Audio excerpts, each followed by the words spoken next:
మే నెల 2025 సంవత్సరంలో 12 రాశుల వారికి గ్రహస్థితి ఏ విధంగా చెప్తున్నాను. మొట్టమొదటగా మనకి ఏప్రిల్ 13వ తేదీన రవి మేష రాశిలోకి వస్తున్నాడు. ఇక మీనరాశిలో ఎవడున్నాడండి? బుధుడు, శుక్రుడు, రాహువు, శని గ్రహాలు ఉంటాయి. ఇకపోతే గురుగ్రహము వృషభ రాశిలో మే 30 తర్వాత ఏమవుతుందంటే మనకి ఈ యొక్క మిథున రాశిలోకి వస్తుంది. అంటే మనం ఇప్పుడు చెప్పుకోబోయేది మే నెల కాబట్టి మనకి గురుడు వృషభ రాశిలో ఉన్నట్టుగానే తీసుకోవాలి. ఇకపోతే కుజుడు ఏప్రిల్ 2వ తేదీన మనకి కర్కాటక రాశిలోకి నీచపట్టి వచ్చాడు. కాబట్టి ఈ యొక్క రాహు వచ్చేసరికి మే 29వ తేదీన 2025 సంవత్సరంలో మీనరాశి నుంచి కుంభరాశిలోకి వస్తాడు.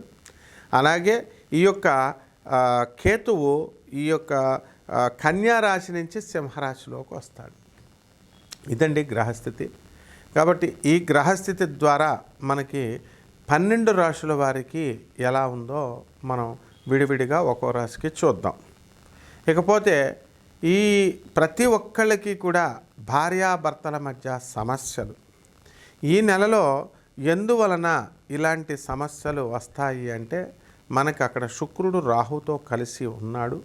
కాబట్టి భార్యలు మొండితనంగా వ్యవహరించడం, అలాగే మీరు తారసపడేటటువంటి ఆడవాళ్ళు ఎవరైతే ఉన్నారో మీకు వాళ్ళంతా కూడా మొండిగా వ్యవహరించడం అనేటటువంటిది జరుగుతుంది. అలాగే చాలామందికి అత్తగారులతో సమస్యలు. ఏమండి మరి పెళ్ళిళ్ళు ఇచ్చేటప్పుడు కట్నాలు ఇచ్చేటప్పుడు మరి మాకు ఇస్తామన్నారు అంత ఇవ్వలేదండి అని చెప్పి అల్లుళ్ళు కూడా అత్తగారుల మీద అలిగేటటువంటి సందర్భాలు.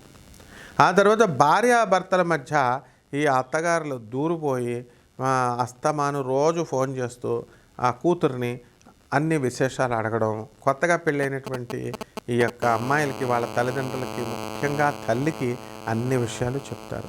భర్త మరి వేధిస్తున్నట్టుగా అనిపిస్తుంది అత్తగారికి. ఈ విధంగా వాళ్ళు అయితే ఇలా చేస్తున్నాడు కాబట్టి నువ్వు వచ్చేసేయి, కాపురానికి వచ్చేసేయి, ఇంటికి వచ్చేసేయి అని అనడం.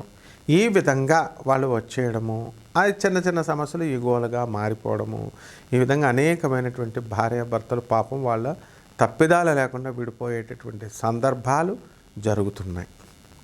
మా గురువుగారు అయినటువంటి గరికపాటి నరసింహారావు గారు ఒక వీడియోలో చక్కగా చెప్తారు. ఏమంటే దొండకాయ కూర వల్ల భార్యాభర్తలు ఇద్దరు కూడా విడిపోయారండి అని.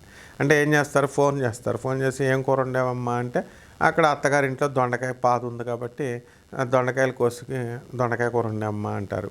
మళ్ళీ ఈ తల్లి ఒక 4 రోజుల తర్వాత చేస్తుంది. ఆ తర్వాత ఈ దొండకాయ తర్వాత వంకాయ కూర, బెండకాయ కూర, ఇవన్నీ తోటకూర కూర అయిపోయింది.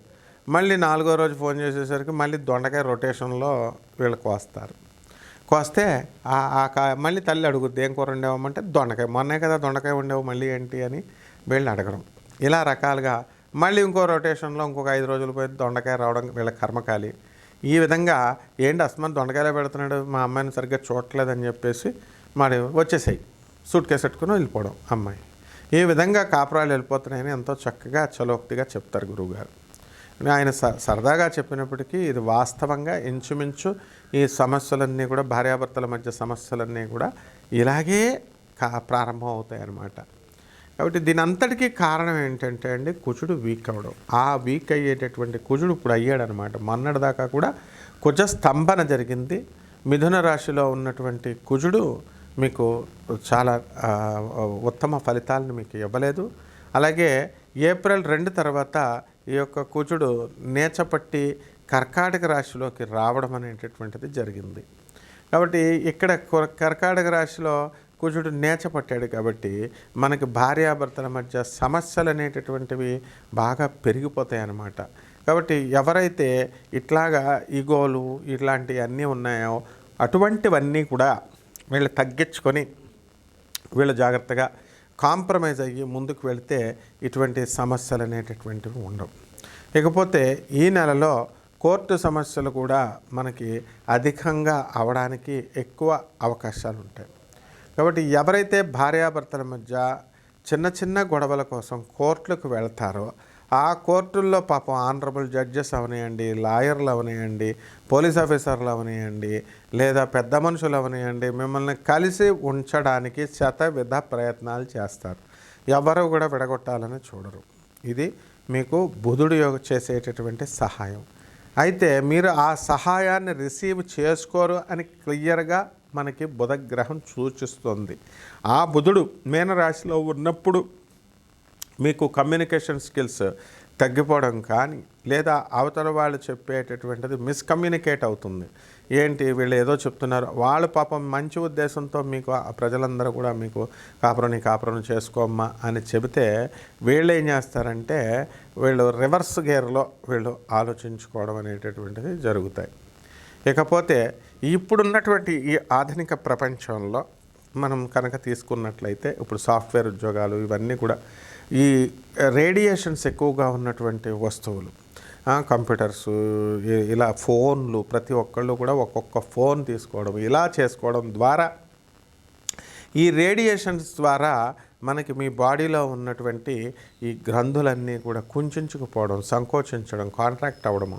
సో తద్వారా మీకు ఎరెక్టైల్ డిస్ఫంక్షన్ అనేటటువంటి ప్రాబ్లమ్లు రావడం, లైంగికంగా పటుత్వం తగ్గిపోవడం, ఈ విధంగా భార్యాభర్తల మధ్య లైంగిక సంతృప్తి లేకపోవడం, అనేక రకమైనటువంటి సమస్యలు ఈ యొక్క నెలలో వస్తూ ఉంటాయి. కాబట్టి ఇవన్నీ కూడా మనము ఈ శుక్రుడు రాహువుతో కలిసినప్పుడు, కుజుడు కర్కాటక రాశిలో ఉన్నప్పుడు ఇలా జరగడానికి అవకాశాలు ఉంటాయి. కాబట్టి ఇవన్నీ కూడా ఒక్కొక్క సింహరాశి, ఈ సింహరాశి వారందరికీ కూడా మనకి ఈ యొక్క ఆర్గ్యుమెంట్స్ అనేటటువంటిది మే 30, 2025 సంవత్సరం నుంచి చేస్తారండి భర్తతో ఆర్గ్యుమెంట్స్. అందువలన మనకి ఇప్పుడేంటంటే అనేకమైనటువంటి మానసిక ఇబ్బందులు మనకు వస్తాయి ఈ యొక్క సింహరాశి వారికి. మీ పిల్లలకు సంబంధించి విద్యలో మంచి మార్కులు రావడము, మంచిగా సక్సెస్ అవడము అనేటటువంటిది చేశారు. మీకు కోరుకున్న విశ్వవిద్యాలయాల్లో మీకు సీట్లు రావడం అనేటటువంటిది జరిగింది. అయితే ఏం చేయాలండి అని అంటే చిట్టి పాటల వ్యాపారం మీరు చేశారు, బాగుంది. అది చిట్లు సెక్యూరిటీ పెట్టుకోకుండా మీరు కనుక చిట్లు వాళ్ళకి ఇచ్చేస్తే వాళ్ళు ఎందుకు కడతారండి? మీ చుట్టాలు ఫ్రెండ్స్ అయినా కూడా అంటే సెక్యూరిటీ పెట్టుకోవాలి కదా. మీకు మొహమాటం ఉండదు, మొహమాటం లేక దగ్గర చుట్టాలు ఎలా పోద్ది చెప్పండి. అలా లాస్ అవ్వడానికి అవకాశాలు ఉన్నాయి. అలాగే ఈ యొక్క కమ్యూనికేషన్ అనేటటువంటిది సరిగ్గా చేయలేరు. ఒకవేళ మీరు ఏదైనా సరిగ్గా చేయాలనుకున్నా అది అవతల వ్యక్తికి కమ్యూనికేట్ సరిగ్గా అవ్వదు. దానివల్ల వాళ్ళు మిమ్మల్ని అపార్థం చేసుకోవడానికి అవకాశాలు ఉంటాయి. అలాగే ఈ యొక్క సింహరాశి వారికి మరి ఈ యొక్క ఆదాయము అనేటటువంటిది మే 30 వరకు కూడా స్లోగా ఉంటుందన్నమాట. ఆ తర్వాత అంతా కూడా మీకు మే 31 తేదీ అంతా కూడా ఆధ్యాత్మికంగా జరగడము, ఆధ్యాత్మికంగా పూజలు చేసుకోవడం, ఇలాంటివన్నీ జరుగుతాయి. అన్ని వృత్తుల్లో చేసినటువంటి సింహరాశి వాళ్ళందరికీ కూడా చాలా బాగుంది. మీరు ఏం కంగారు పడట్లేదు. ఇంకా మీకు ఏమైనా డౌట్స్, సందేహాలు కనుక ఉన్నట్లయితే కంప్లీట్గా మేము ఉచితమైనటువంటి సర్వీసెస్, నాన్ కమర్షియల్ బేసిస్తో జాతకాలు చెప్పడం అనేటటువంటివి జరుగుతాయి. ఏదో రోజుకు ఒక 2-3కి అలా మేము చేస్తాం. కాబట్టి మీరందరూ కూడా మీకు వాట్సాప్లో ఆ డీటెయిల్స్ అన్నీ కూడా మాకు పెట్టచ్చు. పరిహారాలు అనేటటువంటిది నేను చెబుతాను.